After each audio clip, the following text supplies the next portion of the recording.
I just want to tell you a story this week. It's going to be about Moses. He's like one of the greatest prophets from God. But, Moses was born in Egypt during a time of great oppression and suffering for the Israelite people.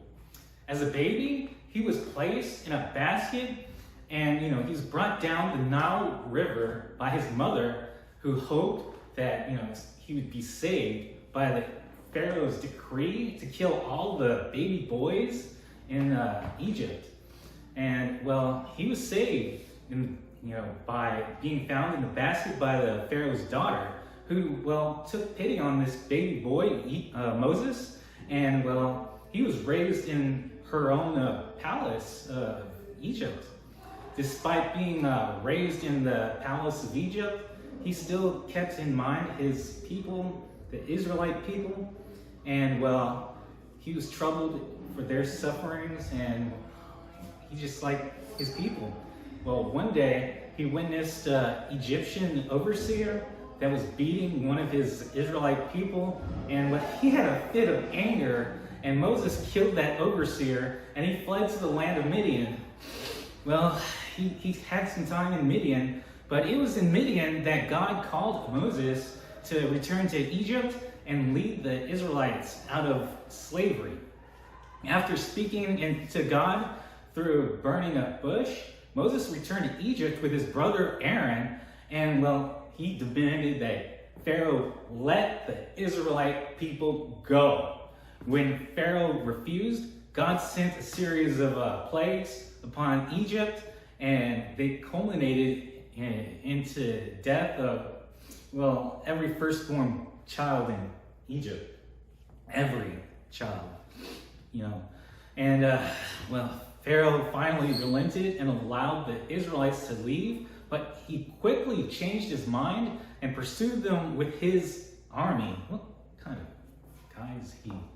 And the Israelites were trapped between the army and the Red Sea, but God performed a miracle and parted the waters and allowed the Israelites to cross safely, to let them go into a promised land. After that escape, Moses and the Israelites through the wilderness, where God provided for their needs in a miraculous way. He let them go into a wilderness and gave them miracles. And despite these miracles, the Israelites were complaining and rebelling against God and Moses. But that's ridiculous, because, Moses and God were giving them things, and they were worshiping things that didn't do anything for them. They even made a golden calf to worship as a god. But Moses interceded on their behalf before God, pleaded for their forgiveness and offering to have his name blotted out of the book of life.